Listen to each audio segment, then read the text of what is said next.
मेरी ज़मीं महबूब मेरी मेरी नस नस में तेरा इश्क बहे फीका न पड़े कभी रंग तेरा जिस्मों से निकल के खून We will not tolerate terrorism, cross-border terrorism. तेरी मिट्टी में मिल जावा गुल बन के मैं खिल जावा इतनी सी है दिल की आरज़ू तेरी नदियों में बह जावा तेरे खेतों में लहरावा इतनी सी है दिल की आरज़ू हो हो हो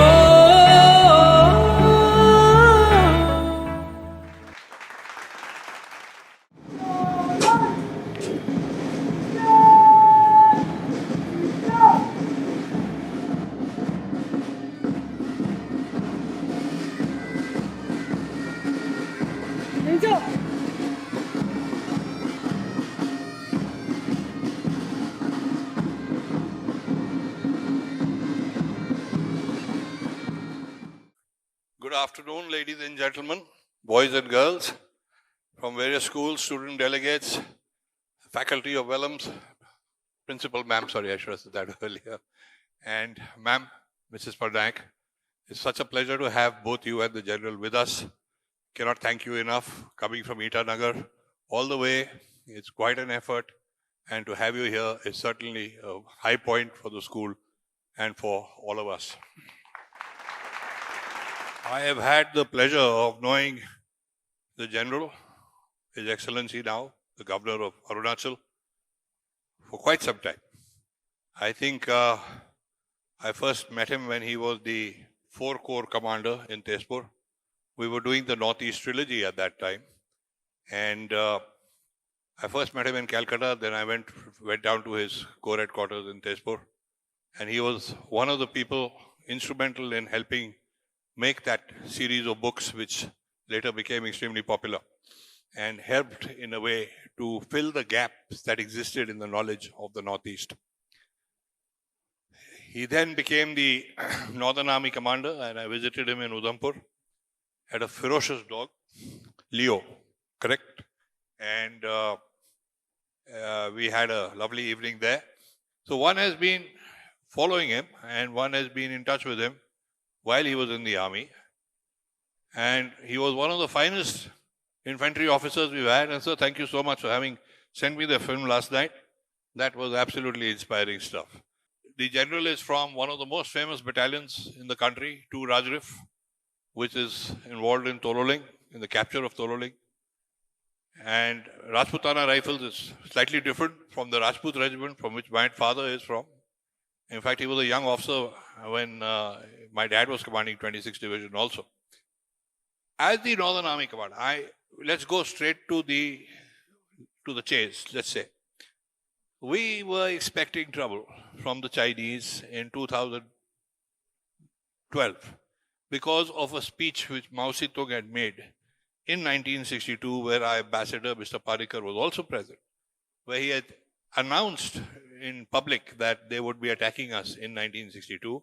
And then Mao had said that we are going to redo this. We will again do the same thing 50 years from now. And the Chinese who follow that little red book were most probably going to do that. And very few of us are aware of this. Everybody knows that we had a lot of trouble in the Eastern Ladakh in 2020, but actually the trouble goes back 8 years before that. Because as anticipated, the Chinese actually moved into the Depsang Plains. The General at that time was the Army Commander. And so what was your immediate response? You moved into the Chomar Valley. And let's hear it from you as to how things actually unfolded at that point of time, sir. Ladies and gentlemen, boys and girls, all the distinguished panelists and members who have been a contributor here, Ma'am Principal, Jal Bhardwaj sir, and everybody present here. I wish to thank all of you, and I am extremely pleased to be a part of this whole exercise. The military history seminar has been a unique thing that I have not seen earlier in any school.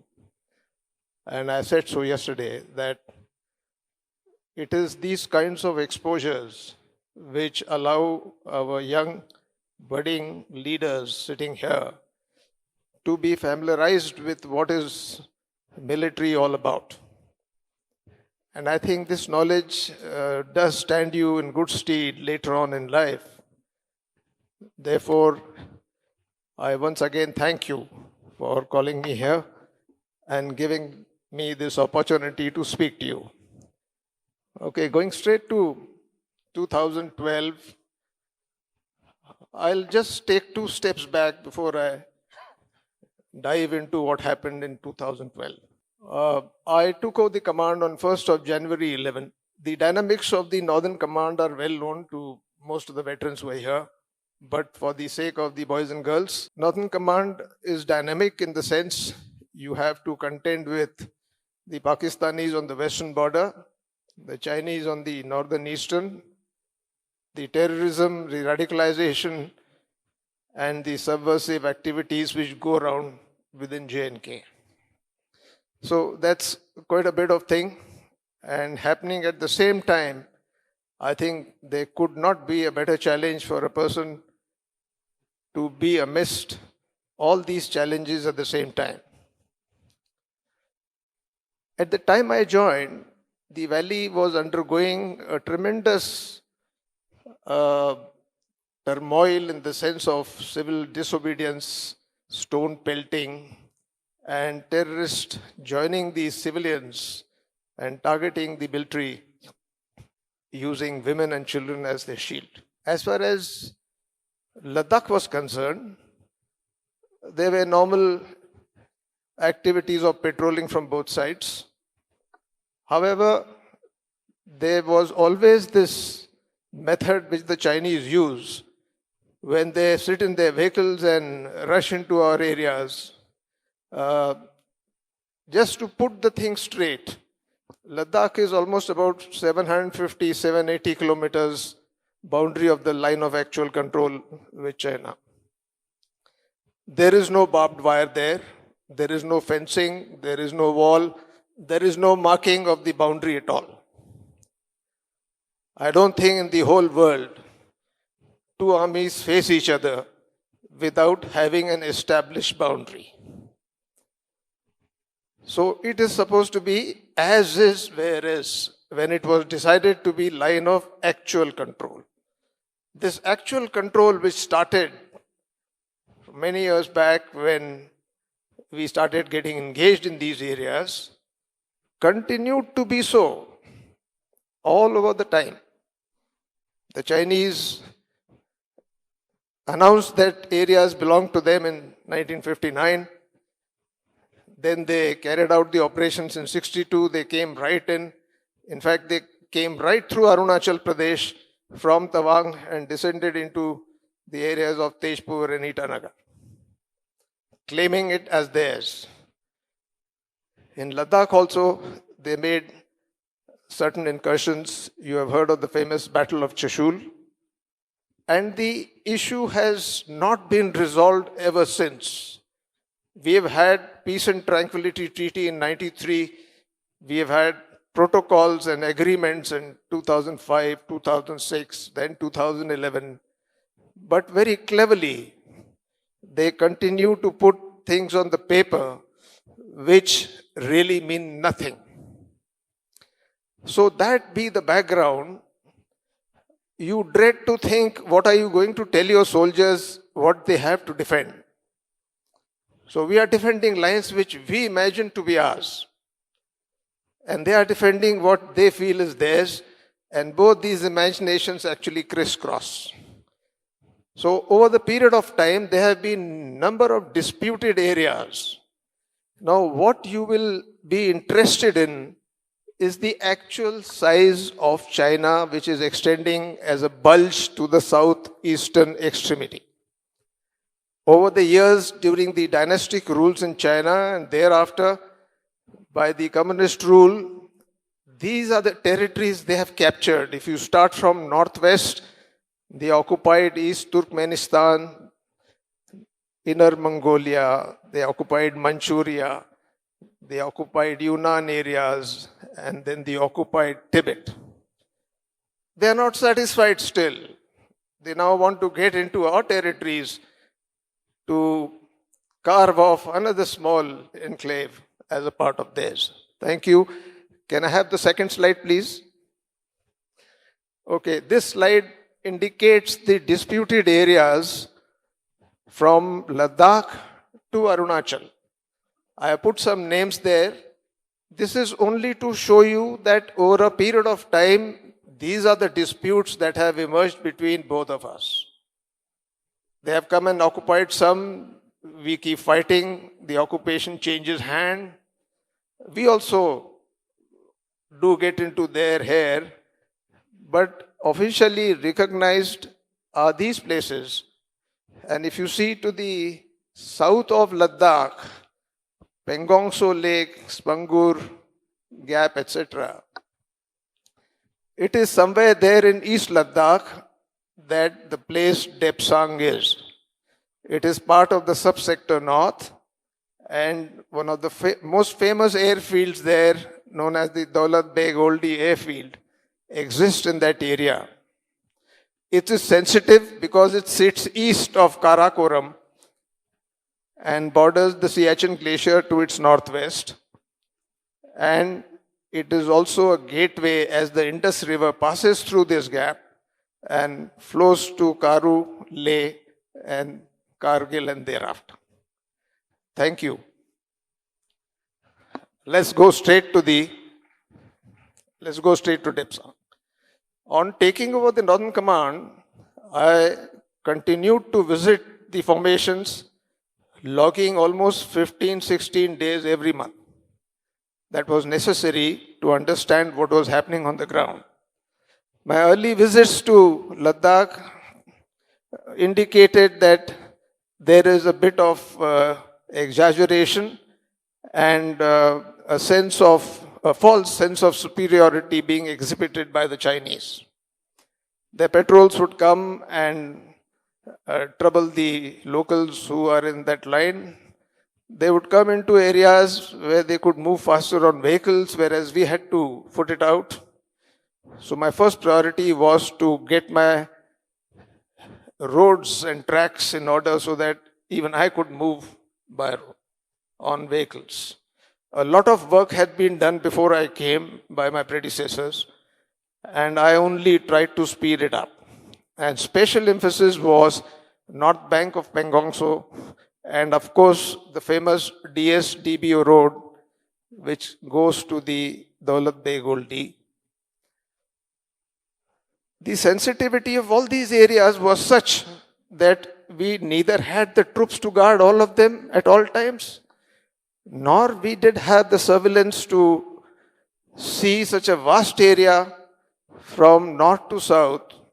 We had surveillance cameras, we had our patrols, we had our posts, but that was not enough, not like the surveillance we have on the western borders. So I sat down with the formation there, and we discussed and war-gamed certain situations. And the main situation was, what happens when Chinese intrude into your area? I asked the company commanders, the commanding officers, the brigade commanders. I got a common response from them. They said, sir, as per the protocols and agreements, when we have a situation that someone has crossed into our areas, we rush there, show them the flag that this area belongs to us, you please go back. They promptly pull out a similar flag with Mandarin on it and tell us the same thing. So there is a face-off. Neither one goes back. After some time, as per the protocol, they are supposed to withdraw 100 meters and we are supposed to go back 100 meters and slowly inch backwards till it is resolved, which also doesn't happen that way on ground. So there had to be some way.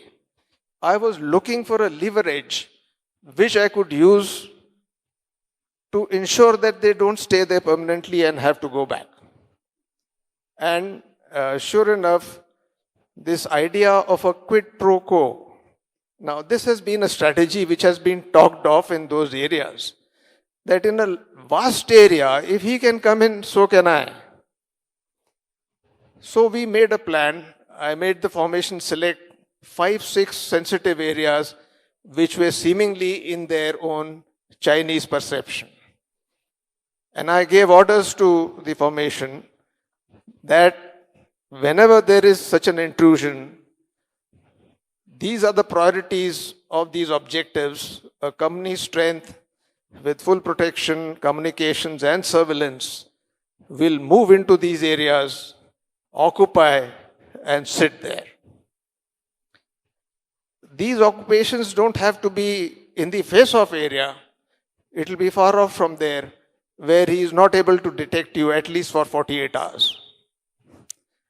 I also told the corps commander, who had newly been posted, that if you can't get me in 2 hours, you have orders to execute. You can inform me later. This decision was taken at the theatre level. I did not see it necessary that I have to ask anyone. So on the day this happened, 15th of April 2012, within 2 hours, our people had already occupied a place called Chumar, which is far to the south, 250 kilometers south of it. We sat there, but the actual feat was in tackling the leaders who come for talks. There is a bit of negotiation activity which is involved in it. We told them to agitate their leader, so he came out and said, I have come here to teach you a lesson because you people venture in our areas. We recorded all this. After 2 days, when they saw our flag there, they came running and said, you have gone into our areas. For 6 days, we kept denying that we haven't gone. We told them, get us the proof. They told us latitude, longitude. We said, no, nobody is there. I was keen that they give us a photograph, digital one, to show us where we were. Because all these photographs carry the day and date. When they took the photograph, it was on 18th, 3 days later. They gave us the photograph, we had it, and then we made him listen to his own tape to say that he is come here to teach us a lesson. So we asked him, who's come into the other area first? We have come there, or have you come there? Now the face-off was going on in Rakinala in Depsang. The border personnel meeting started, and after about 7-8 days, the MOD passed it on to MEA, and the MEA steps in to start the negotiations, much like what you are hearing and seeing happen during Galwan. Now these negotiations were very predictable. They would talk of this and that, they would go back to some protocols, we would tell them something. They would always finish the meeting by saying, we have met in a cordial atmosphere. Both sides are agreeable to resolve it. For 30 plus days, there was no resolution. Now, since we had done something, it evoked a sort of a different response at the top. My own higher headquarters asked me on whose permission I had done that. And I said, I don't require the permission. I am a theatre commander. This is my responsibility. And you show me the line where you have drawn the line. You show me where the border is, then I will tend to agree with you. So there was no argument on this. The MOD followed the same way, and I was almost getting a written explanation to be given. When the MEA started dealing with it, and they gave us the orders that you will deconnect, we will deal with it now. You will not make any statement. You will not go to the press. Also, all that. So when 30 days nothing happened, I was pestering my headquarters that you allow me to resolve it in my own way. But they didn't have faith. Probably, 30 days these guys haven't done. What are you going to do? So I sought permission of the NSA. I flew to Delhi and I made him understand what had happened. Even he was not happy that I had done this. I was told that it is guys like you who start the war and who, I said, come on. They have been pinpricking us for so many years. And I have just done something very small. So I said, I have come here not to listen to this. I have come here to request you to give me 48 hours to negotiate with them. He, no, it's not like this. I said, please do so because I am on the ground. I know the dynamics. I know the people I'm dealing with. I know their mentality. Anyway, after a lot of persuasion, he agreed. He said, no written communication to be given and no press. The long and short of it is, we resolved it in 24 hours. I was in Delhi trying to make some arguments with the military operations. When my corps commander rang up in the evening at about 7:30, he told me, sir, just as we had planned, these guys are flapped. They have come and agreed to a quid pro quo. They have fixed the time at 8 o'clock at night. They are already putting their tents down. They are loading their vehicles. At 8 o'clock, they will march back and we have to come back. The matter was resolved. Well, you had the Chinese in the northern command. Today you are facing the Chinese in Arunachal, a completely different capacity. Yesterday, our chairman, Mr. Darshan Singh, made a very interesting statement. It's not a statement, it's a fact actually. I'm surprised we haven't been saying this for a long time. We talk of a border with China. Actually, we don't have a border with China, we have a border with Tibet. And that was the underlying point which he kept making. From what your handling of the situation in Chumar and in the Depsang plains, today the Chinese have done exactly the same thing again. In the Asian Games, they have refused some of visas to some of the athletes from Arunachal. Would you like to discuss your points with the governor on China? Because the chairman also has been talking about it. In fact, in our 2017 seminar, he had also virtually predicted that there will be further trouble with China in Western Ladakh, in Eastern Ladakh. You know, Chinese play little games. They say big people play big games. But I don't think the Chinese can be big people because they play very little games. They've messed around with the results of our athletes at Huangshu. I mean, they tried to change the meters that our people were throwing the javelin. So I think they're little games. I mean, if they're so big, why do they play these little games? They're playing the same little games for a long time with our armed forces on the border. And the government gets away by calling it nibbling, and the Western press also calls it nibbling. As I said earlier, you know, our political will is such that our armed forces, who are capable of much more, are only reacting and can only react. So the Chinese decide what they do, we react, we don't decide what to do.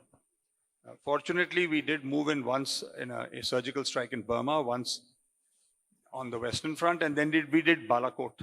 So apart from these, and maybe there are one or two things that we don't know about, we are not actually acting, we are only reacting. But I can tell you, I'm not in uniform, but all the people here, when you talk to them, we definitely, and what the Honorable Governor General has said, we can do much more. We need political will. And what I have also said is, yes, that China is not our neighbor. It's Tibet. We had an Indo-Tibetan border force, and I'm saying this again because when I said it the first time, General Parnaik was not here. When the German POWs escaped during World War II from Clementown, then Heinrich Herrer wrote a book, 7 Days in Tibet. He never said 7 days in Tibet. He never said 7 days in China. 7 years, 7 years in Tibet, where he even coached the young Dalai Lama, who's in India now. But he didn't say 7 years in China. He said 7 years in Tibet. Then Captain Young went down from what is Uzbekistan and those areas through Kashgar and all to Lhasa. And he also, the British at that time, they went to Tibet. They didn't go to China. So China came into the picture much later. Now they say, and I'm only saying this once again, even though I've said it before. This one China policy doesn't make sense. What is one China? then in that case, one India policy should include Pakistan and Afghanistan. And the one Mongolia policy should include half of China. Because at one time, Mongolia controlled China. So the whole thing is full of hypocrisies, and it won't work. For the Chinese, it's not going to work in the long term. You've also been dealing with a lot of cutting-edge technology, sir, in the gap between your retirement and when you took over this constitutional post. How do you actually see things playing out with China, and how would you advise the rest of the country, especially the young generation like these students today, to how do we really prepare? Because this is a long race. It's a lambi race. How do we prepare our own ghoda to match the Chinese ghoda, sir? Yes, I think that's the most relevant question. And I think the culmination of your seminar, where you have dived into the subject of myth and realities and spoken of military campaigns, wars, etc., from ancient times, medieval, colonial, and thereafter independence. It is not so simple to predict what lies in future. But there is a method in this madness. Let me try and put it in a little staged manner so that the boys and girls here can understand the nuance of what we are trying to say. Firstly, let me say that the warfare has changed quite a bit over the years. Many nations, apart from Europe also, and the big powers, have been slowly transforming their armed forces. And that has happened with the help of technology which is available. And there is a great feeling that there exists a gap between the peacetime and the actual all-out war. And this little gap which exists is being seen by people as a gray zone. Now, what's a gray zone? If you look at the Chinese analogy, their doctrine says that China in future will fight short, swift wars under conditions of informatization. So they are looking at using technology to cause disruptions, to pressurize the adverse command and control, to degrade their systems and make them so incompetent that they would have to win the war even without fighting. This has been the grand strategy from Mao's time. So what has changed in the approach by Chinese is, in Mao's time it was the revolution which brought about the PLA and the Chinese Communist Party getting a strong hold of China. In Deng Xiaoping's time, it was a question of economic development at a fast pace. So they were getting economy at a very high level because they knew unless you had the money to produce, manufacture, and create these military assets, you will not have the desired military power. When you come to Xi, you are all aware that last year in October, the Communist Party Congress elected Xi for the third time, making an exception and amending the constitution of the CCP. This gave him the power to rule for another term and virtually made him, like Mao, a Marxist leader forever. Xi's dream of today's China is, he wants to take China to a level of rejuvenation. He calls it rejuvenation. What is this rejuvenation? This means that China must progress economically, it must dominate militarily, it must engage in offensive diplomacy, and it must spread its political influence across the world. And one of the tools for this spreading of political influence and economy put together is the BRI, Belt and Road campaign has been rolled out by the Chinese. Coming back to China again, how do they perceive their position in the world today? and how do they perceive in the Asian region today? In the world at large, they are looking at the Americans. The Americans have been putting their foot in their mouth for too long. I think wherever they have gone and steamrolled small countries, the disparity in their power was so much that they had to use a hammer to kill a fly. Chinese are aware of this, and they are also aware that in their neighborhood, there are some growing powers, and they are particularly looking at Japan and India. So they are regional powers with sufficient economic and military clout, both. Therefore, as far as the world goes, they want to continue to progress economically and increase their military potential by use of technology and thereby carrying out transformations which result in revolutions in the military affairs. Okay, having given this background, let's see what is the China-India equation as China sees it, because that will help us to say what is it that we can look in future. As far as China is concerned, India is a growing power. Somewhere in the script they say India is a global soft spot which is powerful militarily and has a strong leadership. That's why they feel that as far as the Asian region is concerned, the Chinese will engage in those short-shrift wars, but their aim would be to win the wars without fighting. This is a very, very, very important statement which comes out every time when the Chinese Communist Party meets and they talk of their strategies.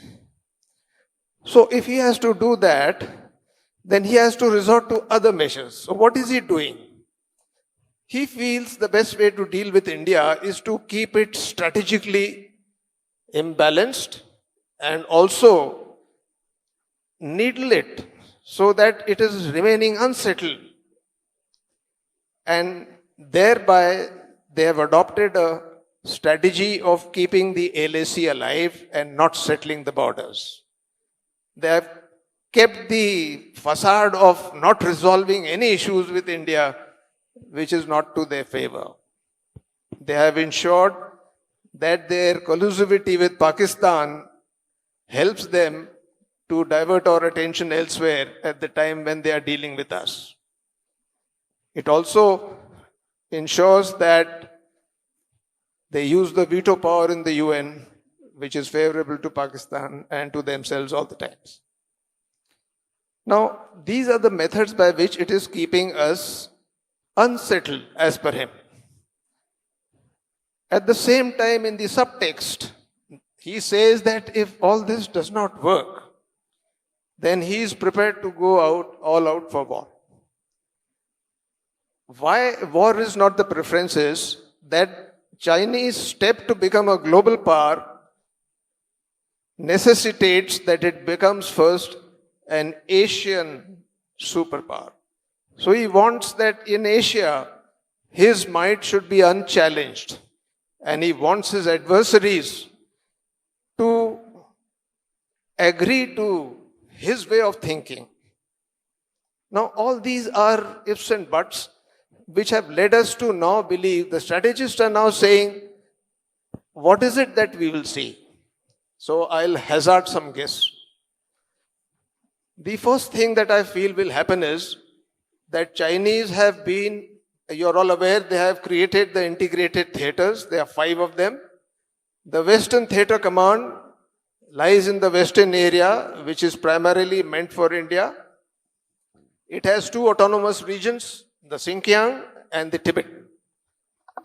And they ensure that these 2 regions have enough accretions to keep needling India from time to time.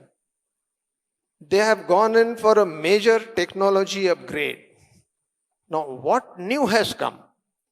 The first thing is information warfare. Information warfare actually is on air.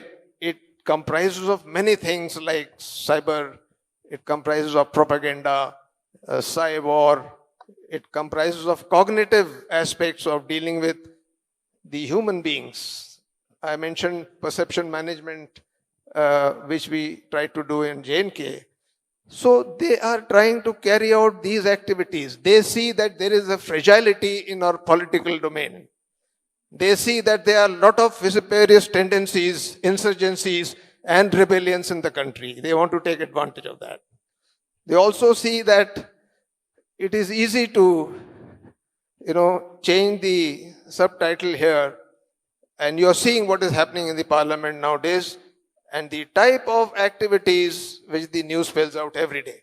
So he is going to continue to do this to us. So what do we do? I think we need to build our leverages also. And the first thing we need to do is create the gray zone capability within. What has happened so far is that we have created a cyber agency, so some kind of offensive, defensive cyber activities on. We need to really form a larger body, like he has formed a strategic support force. Strategic support force deals with gray zone and gray zone only. So it has information domain and it has network domain, which is communication related. He has already built the capability and he has the ability to disrupt our systems. I think last year or before that, one night the entire electricity in Mumbai went off. It was supposedly hacked by the Chinese. He can do it easily. He also uses the technology to enhance his weapon system, hypersonic missiles, the laser missiles and equipment. I am told he has already built the hypersonic missile. This missile travels at the speed of between 5 and 25 Mach. It is able to target anything, anywhere in the world and the space. I think if the Americans are worried, it is this technology which worries them. For targeting these things, we already have anti-satellite systems. We have just recently got, or we are getting these ASAT systems from Russia. The Chinese are masters at this. Okay, thank you for the slide. So what do we expect from China? China doesn't want a war, it wants to put you on the ground and like a TKO, declare themselves the winners. If we have to prevent them from doing it, we too must develop our technology, have countermeasures for all that is being said here. And we have to do it yesterday. We have wasted too much of time. We've been talking of technology, cyber, information. Chinese have got offices and NGOs hanging around the whole world. The facade is Chinese studies. But actually what is happening is information gathering and targeting. We too need our embassies to be active, to spread the message, to say what we actually need to do. Secondly, there are vulnerabilities in China, the Xinjiang province, the restive Uyghur population, the Belt and Road itself. And lastly, there is this thought which is very much on our mind, that we must shift the zone of battle from ground to the seas. He has a problem in Indian Ocean region, and after the formulation of Quad, he sees this as an anti-China action India has taken with the US. Chinese Navy is being modernized. They have 2 or 3 aircraft carriers today, but in a time frame of 2025-35, they are likely to have 6 aircraft carriers and the attendant frigates, corvettes and destroyers and submarines. So we have been talking about the vulnerability of Malacca Strait, our ability to dominate the sea lanes of communication coming from Hormuz, carrying 70% of the world's energy resource. China is one of the larger ones. We have the ability to choke them. We have the ability to fight them in the seas. Why did China not look at it before? They are clever. They thought that as long as they are bullying us on the ground, there is no third country involved there. The moment they start getting into IOR and trying to dominate the seas with their navy, they will hurt so many countries at the same time. So these are the dynamics, but I think this strategic thought exists. We need to strengthen our naval capabilities. We are already trying to see that the air capabilities have also increased by recent acquisitions. We can do the same to them as they are doing to us by targeting the vulnerable sections of society, the students. There have been very frequent protests and they have been violent at times. At one time there was Tiananmen Square. We could think of those things. As far as the border goes, sir, my biggest worry is surveillance. We need to have foolproof surveillance along the northern and western borders. And that is one of the very main concerns we have. So in the near future, I suppose, things will go very much the way it is going. But a stage will come when these pinpricks will not work beyond a point. So the Chinese strategy of war zone concept talks of 4 phases of war. They say that you must maintain external calm and internal intensity. So you don't let anybody know what's going on in your mind. You plan. In the first phase, it's a quick battle, quick resolve. So they use their helicopters, airborne forces, land troops in shallow depths, occupy areas, prevent our reserves to come, and then launch simultaneous operations with their RR formations, securing the areas there. At every stage, they raise the flag and say, okay, these are our political and military diktats to you. You agree? Sign on the dotted line. Otherwise, we go to the next phase. So we have to have a method of ensuring, if not a deterrence, a dissuasive deterrence is required, if not a punitive one.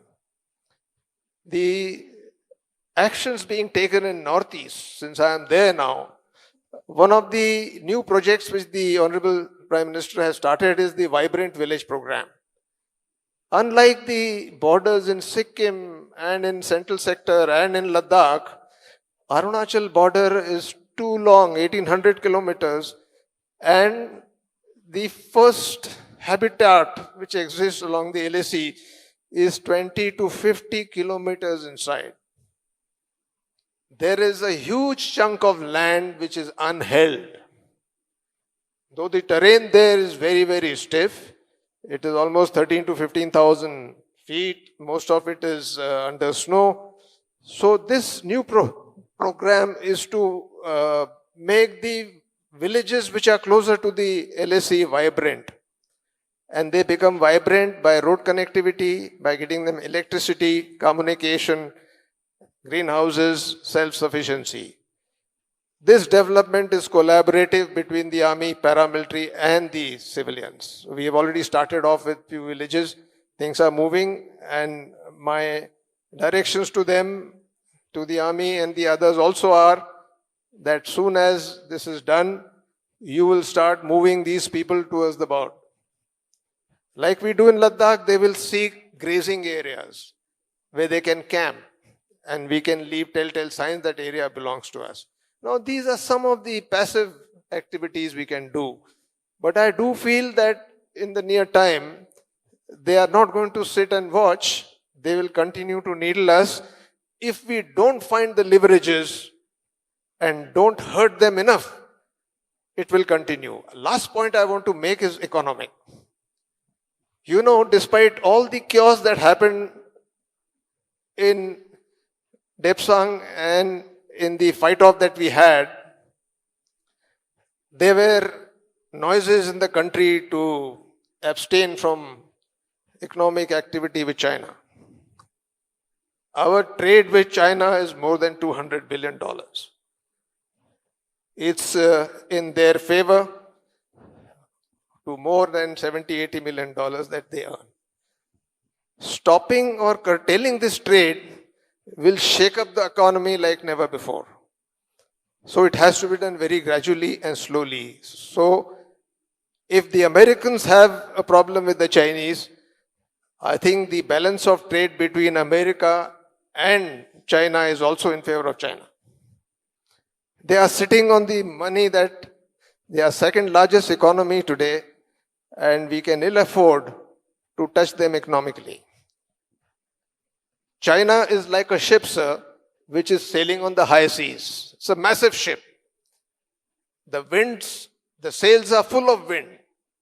Now there could be a mutiny on that ship, there could be a piracy on that ship, there could be a rebellion on that ship. It can lose things, but this ship is only moving forward.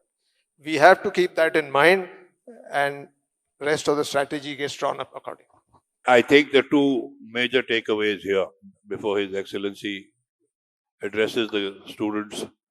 One, that we are actually already in a continuous state of war. Whether we like it or not, we better look into the mirror and we realize that this is going on. The other thing that the way I understood it is that why do we play the game according to their calling the shots? We should really be doing what Admiral Bilu Chauhan and Admiral Prakash, everybody have been advocating for years, that actually they don't want us to look at the seas. They wanted to turn the focus onto the land borders. I think it's beginning to happen. It's not enough, but I think being a littoral state, we need to really focus on the Navy and try and play the game our way so that at least the pressure on the land then becomes less. Dear friends, especially the boys and girls from various schools who are here, I feel privileged to address you after the culmination of this wonderful seminar of military history.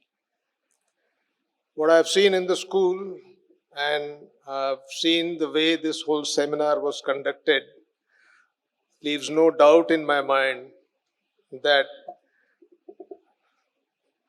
not just the Welham's boys, but all these schools where the children have come from, they are destined to big things. I want to address you not as students or future leaders, but I already had a dream yesterday as to where all you people will rise and become. So my talk to you is essentially based on my perception that the children from these schools who have been groomed, who have been taught, and who have been disciplined. I use this frame of 3 words in Arunachal when I go to the districts and speak to the people there, especially to the schools and universities in Arunachal.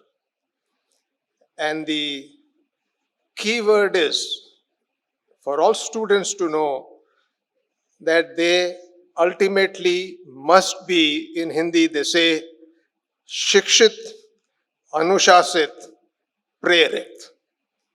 These are 3 key words which apply to everybody.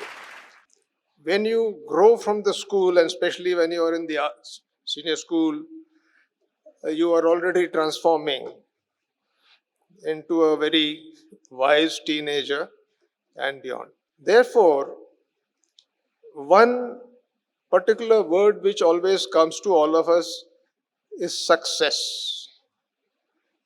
So a lot of thought has gone into success, to define it, to describe it, to perceive it.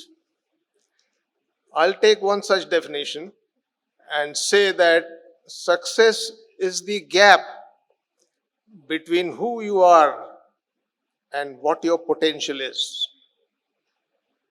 So if this is the gap you have to bridge to become successful, you need to realize your own potential.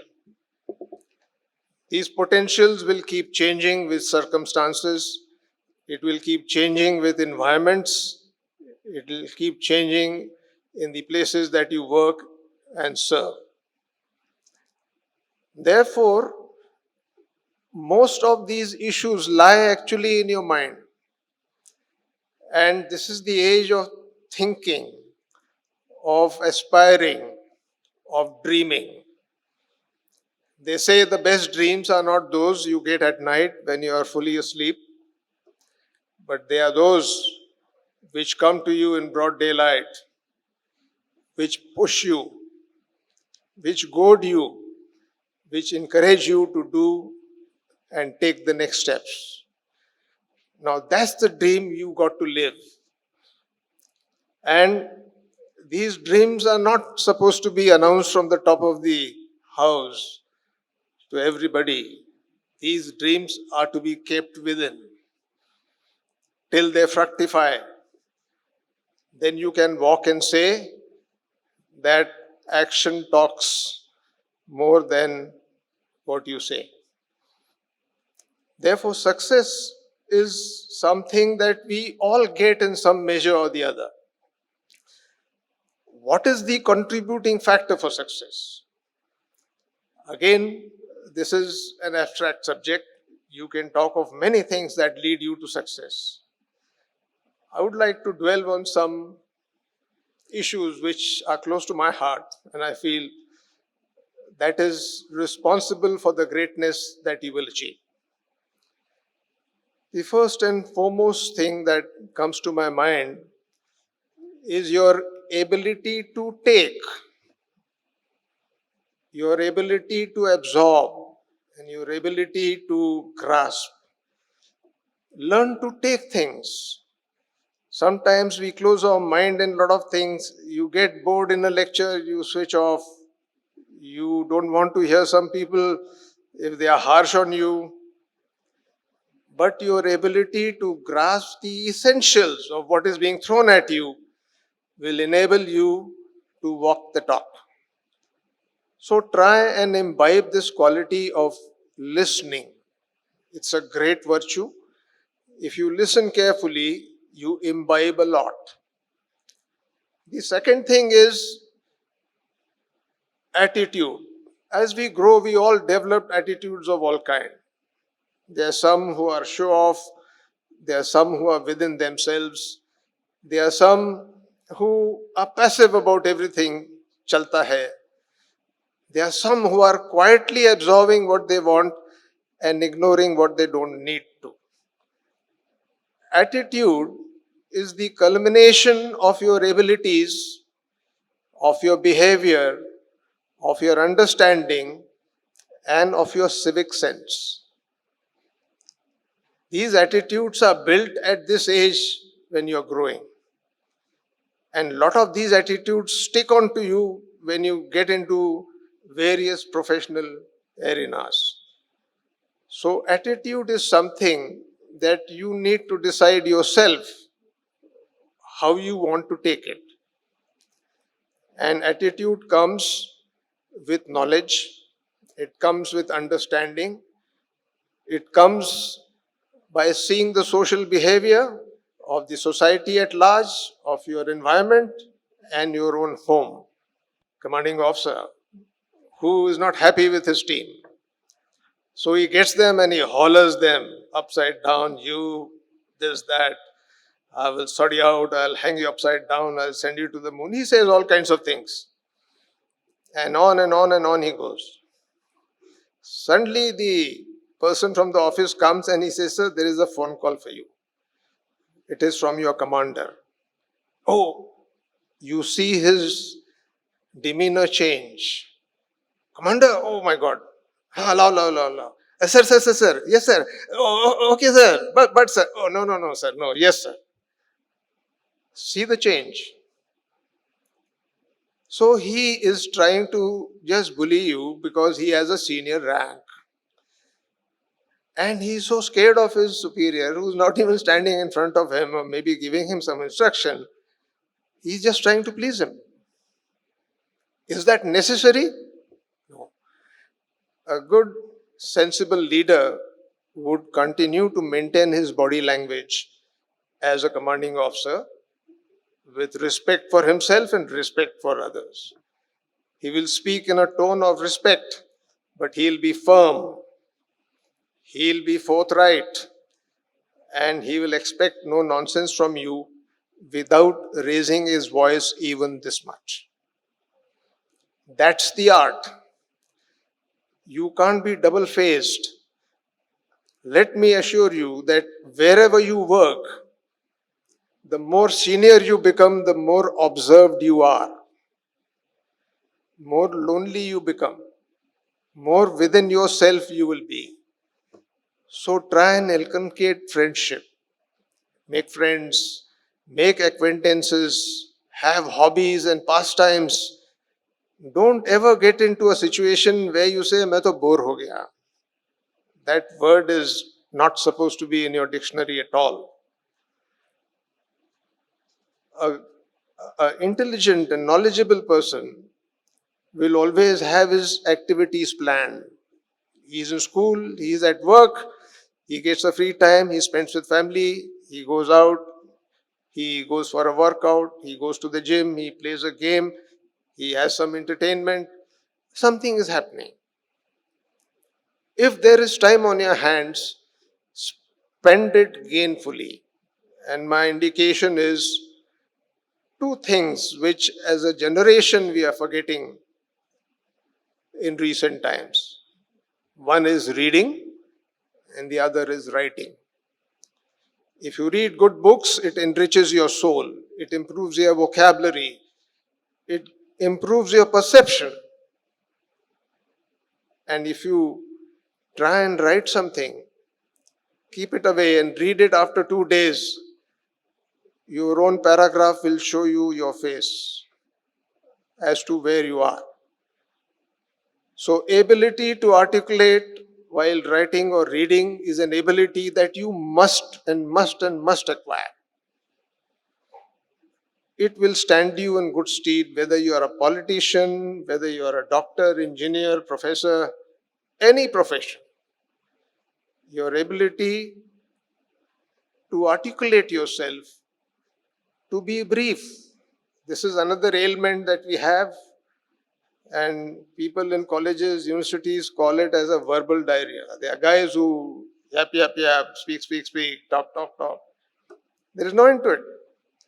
If they have to convey two things, they'll take 20 minutes to beat around the bush. Probably at the end of the day, they would not have conveyed the essence of what he had to talk. Inculcate this habit in yourself. Brevity is the soul of wit, as they say. That brings me to the third thing. It's an attitude of being selfless. Now, this comes from your training, understanding, and it also comes from the fact that generally when you're working, you're only looking at what you're getting. People say, how much salary do you get? He says, if I go there and attend, what am I getting? So, there is a tendency to treat everything like a business. I think there is a propensity amongst people to expect something for everything that they do. I was told by somebody that if you want to enhance yourself, the best way to enhance yourself is to be selfless. The more selfless you are, your body language is seen, understood. People appreciate that. There is sibling rivalry at home.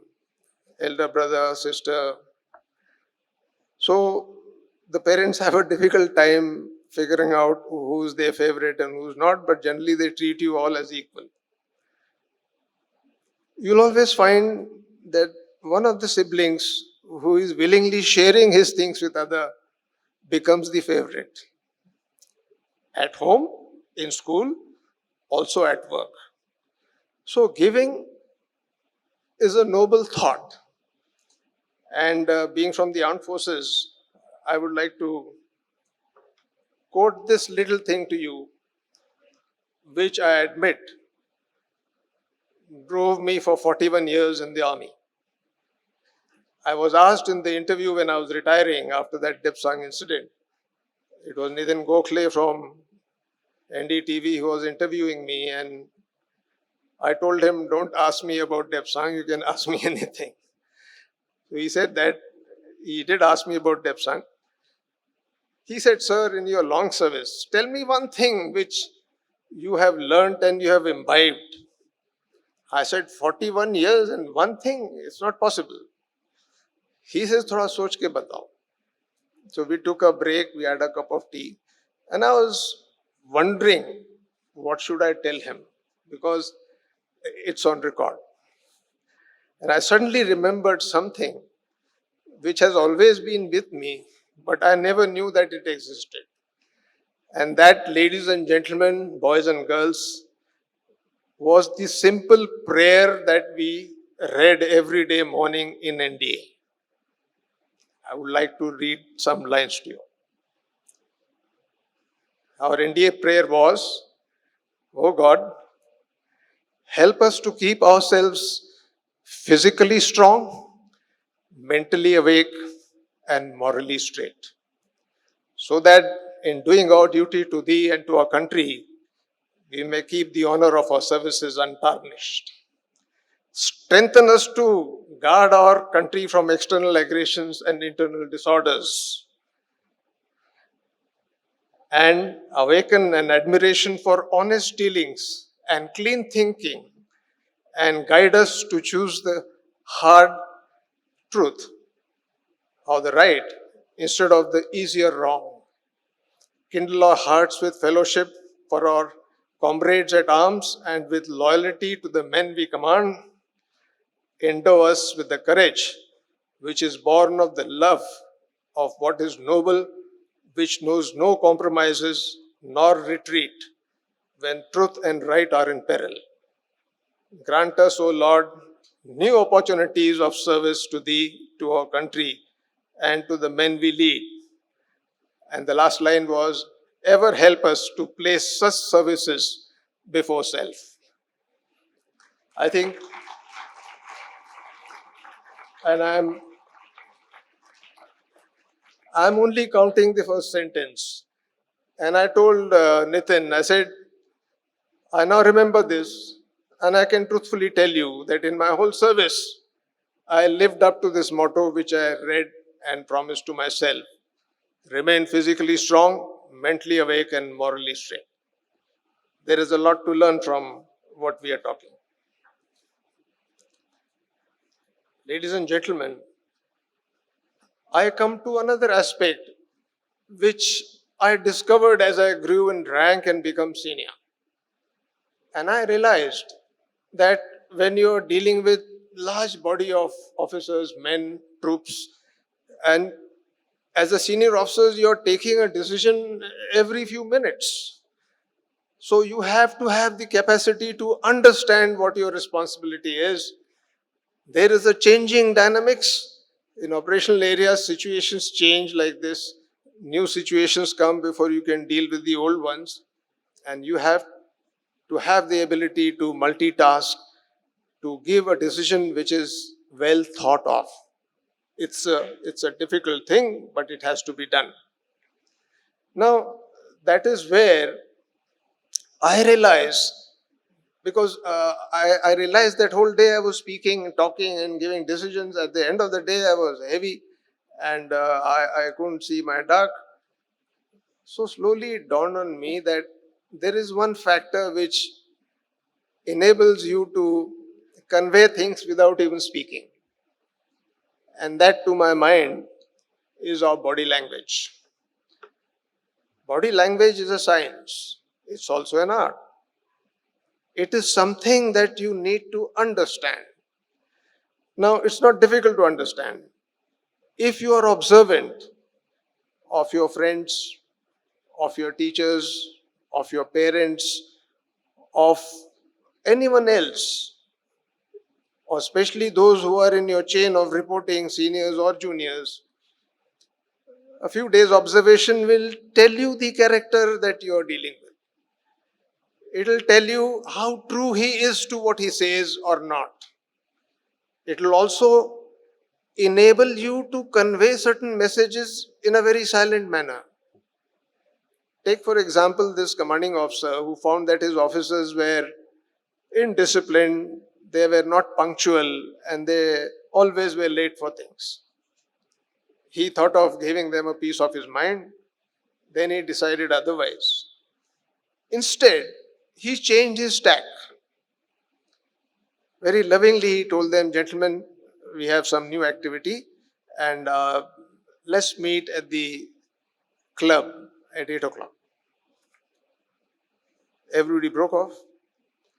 He himself walked there a few minutes before 8 and stood at the door. He saw people with their hands in their pockets, idling, coming, chatting, talking. As soon as they saw this, sorry, sir, I'm late, so sorry. He said nothing. Next, he called them somewhere else. Next, he told them to go somewhere else. He was always there before them. I think the message went that he was trying to tell you that if you are not punctual, then you are indisciplined.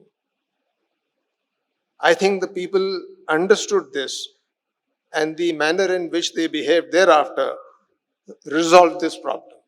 Body language, dear boys and girls, is a very big factor which enables you to communicate without speaking. Develop this art. This is important. Two more things I would like to say. One is, how much do you study, how much you work, how much you play, and how much you enjoy? Is there a limit, or can you divide this time? I think the very thought of dividing it is wrong. In the armed forces, and Jan Bharadwaj is here, he is a para-commando officer, and this kind of sense comes from the specialists. They work hard, they study hard, they enjoy hard. So when you are in the enjoyment mode, you put your head down. It isn't as if you start clapping and then you say, oh, okay, main baith jata hu. Participation is very important. If you are going to be a part of a team, you need to have the ownership, you need to have the responsibility, and the other diktat which comes from them is one for all and all for one. That's the type of camaraderie you have to build amongst your friends, amongst your peers, and that will make the whole environment very, very comfortable. Lastly, motivation. Motivation is also an abstract thing. You can get motivated by somebody who you hear him talk, or somebody who's performing, by an athlete, by a sports person. You see this serials on the TV, India talent, India number one, this, that and all. And you see small children, doing things which you feel it is impossible for others to do. So they have imbibed this specialization. Their ability to specialize in something enables them to do something exceptional. But what happens in a society is, when something good happens, you take the credit. When something not so savory happens, you blame the others. In the armed forces, the teaching is, if your company has done well, it is because of your man. If you have failed to do a task, you are responsible. Plain and simple. So this is a feeling. It doesn't happen every time, but this is a communication without speaking which goes on between the leader and the led. If you have to be a leader, you have to imbibe this trait. Motivation. If you want to motivate the others, you cannot do it unless you are motivated yourself. Find motivation in your everyday life. Find reasons for doing what you think you should do and do it better. I'll stop there because there are so many attributes that go on to make you what you are. But I'm sure that the kind of environment you are in, there are good times for you. Bharat is going through the Amrit Kal. We are 75 plus now. And the country's aspiration is to be a significantly powerful country by the time we turn 100 in 2047. We may not be here, but it will be people like you who will be donning the hat, leading the team, and calling the shots. So I want to wish you all the very best. I want to say that take care of yourselves, remain healthy,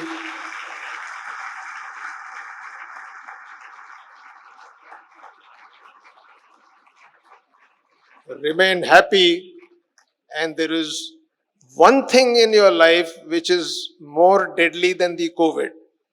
Any guesses? It is more deadly. It is so infectious. You know what it is? It's your smile. Your smile is the most infectious thing that the God has given you on your face.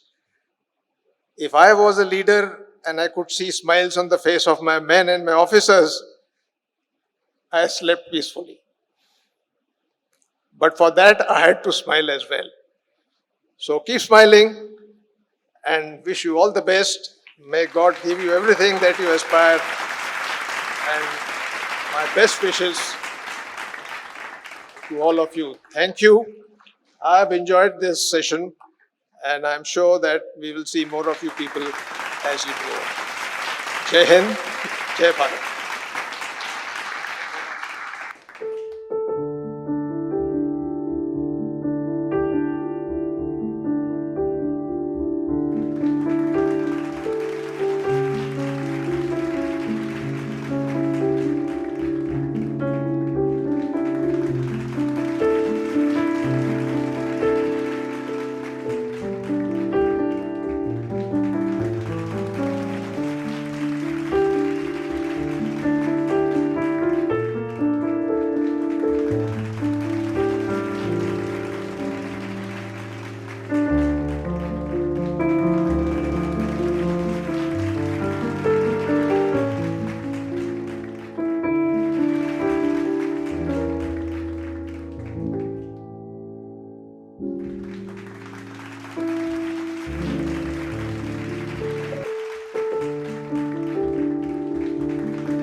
I would like each one of you present here in the activity center to understand that if I speak from here and if you sit there, if you eat and breathe, and if I eat and breathe, if I teach and you learn, in short, if we do anything that we do, it is thanks to our armed forces that are enabling us to do this. And to the representatives of the armed forces, thank you so much, sirs. Thank you so much. Words will never be enough to express our gratitude to our men and women in uniform. Having said that, another thing that I want to do, which is not in the written word, since you are students, and we have men of great integrity, discipline, and great attitude sitting with us, I would like you to do a small exercise for me. I think the Welham boys have done it. Maybe many of you have also done it, but there's no harm in repeating a good exercise. We've talked about discipline, we've talked about attitude. In what sequence does D come? The number D. 1, 2, 3, A, B, C, 4, I. Okay, let me make it easier for you, quicker, because I know. I, 9. S, 19. C, I again. P, 16. L, 12. I, 9 again. N, 14, 1, 4. And E, total. What's the total? 100. Attitude. A, T, T again. I, 9. T, 20 again. U, 21. D, E, total? Absolutely. So nobody needs to tell you from now onwards how in life discipline and attitude are the two most important attributes.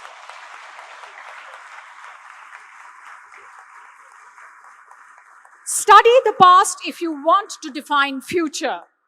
At Welham Boys, we not only want generations of Welhamites to define the future, but we want the citizens of tomorrow from across the country to do so too. And the Military History Seminar is our small attempt to empower students from across the country to move in that direction.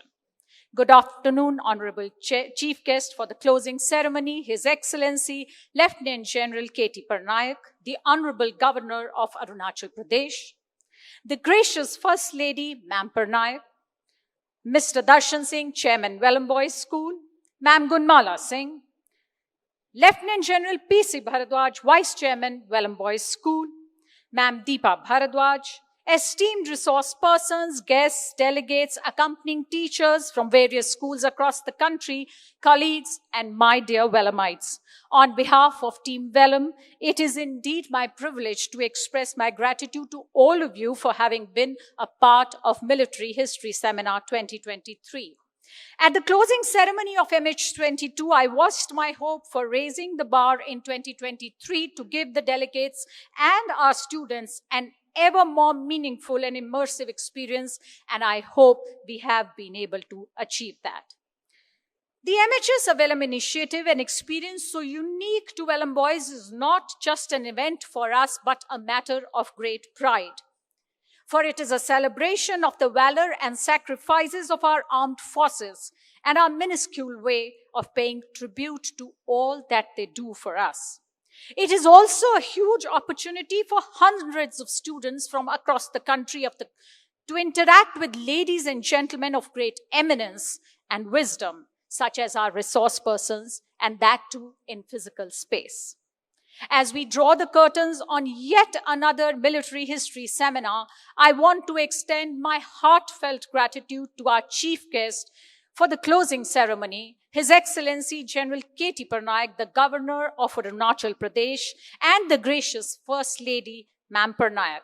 Your commitment to the cause of military history is reflected in the efforts that you have made in coming all the way from Arunachal to Uttarakhand. And ma'am and sir, we can't thank you enough for this gesture. To be able to hear experts of your stature, sir, is a privilege. And thank you so much for sparing your valuable time to be with us. In absentia, I would also like to take this opportunity to thank His Excellency Lieutenant General Gurmeet Singh, the Honorable Governor of Uttarakhand, for having graced the opening ceremony with his presence and for his passionate words exalting us to serve the nation. We are extremely grateful to our chairman, Mr Darshan Singh, whose brainchild the Military History Seminar is. To bring a topic as nuanced as military history at school level, to ignite the interest of school-going students in an area of great relevance needs a vision that few men possess. It has always been our endeavor to expose Welhamites to expand their minds and gently guide them towards thinking leadership, and the MHS is an important mainstay in that vision, sir. If someone personifies the virtues of simplicity, compassion, and modesty, it is none other than our Vice Chairman, Lieutenant General P.C. Bharadwaj. To have him on the Board of Governors of Welham Boys is an honor and a privilege for us, sir, the school. Thank you so much for being with us. Words fall short of expressing our sincerest appreciation to our distinguished resource persons, Admiral Arun Prakash, Air Marshal Philip Rajkumar, Major General Ian Cardozo, Lieutenant General KJ Singh, a special thanks for being here from MHS 1 to MHS 7, sir. Vice Admiral, yes, he's been here all the 7 MHSs.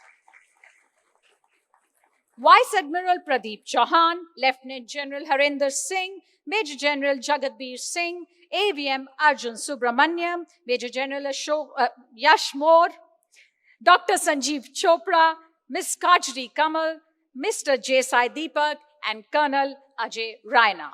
It is an absolute pleasure, sirs and ma'am, to have had the privilege to host each one of you.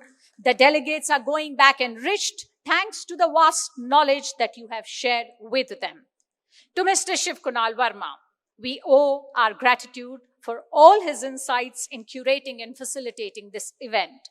His in-depth knowledge and command of the subject fueled the interest of one and all. His dedication has ensured that MHS is not just a flash in the pan, but a blaze that is kept alive. Thank you, Mr. Verma. You are and shall remain the head, heart, and hands of MHS. My deepest gratitude to the IMA band for their amazing performance that left us wanting more, and for adding dignity to both the opening and the closing ceremonies. My appreciation also goes to the principals of different schools for allowing their students to be a part of this event. Thank you, dear delegates and faculty members of the participating schools, for enriching this event with your presence. A special note of thanks to Ms. Vibha Kapoor, Principal, Welham Girls School, Colonel Vikram Kadyan, Commandant, RIMC, and Ms. Ruma Malhotra, Principal, Him Jyoti School, who have been kind enough to send their marching contingents for the closing ceremony today. Ladies and gentlemen, I take this opportunity to place on record my sincere gratitude to Team Welham and to the extended team of people working behind the scenes. What you saw over the last 2 days was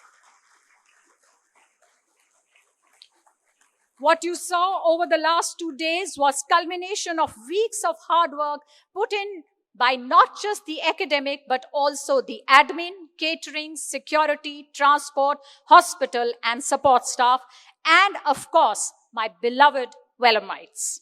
I would especially like to thank the teacher coordinator of the Military History Seminar, Ms. Sana Durrani. Thank you so much, Sana.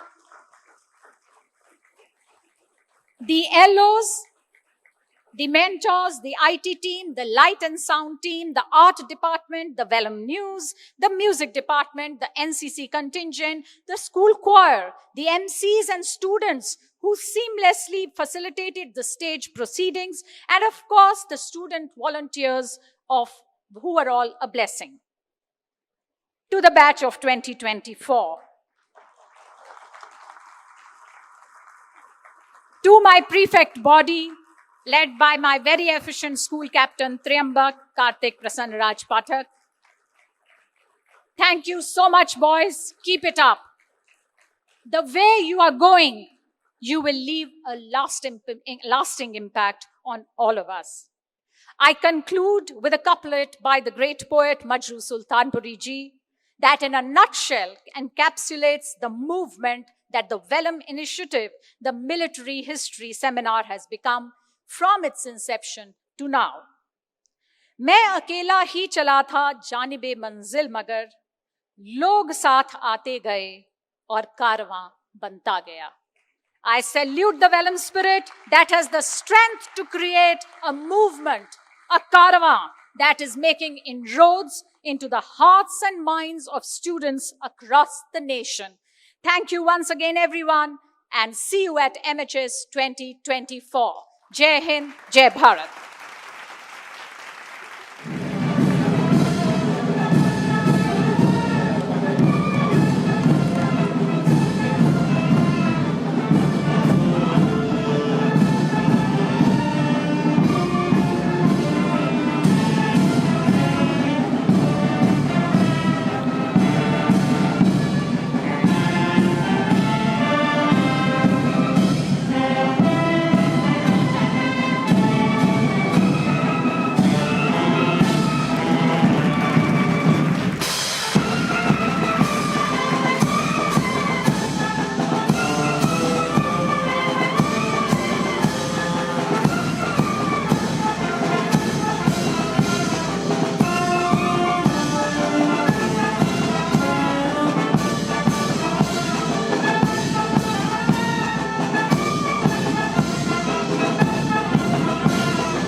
राष्ट्रीय तिरंगा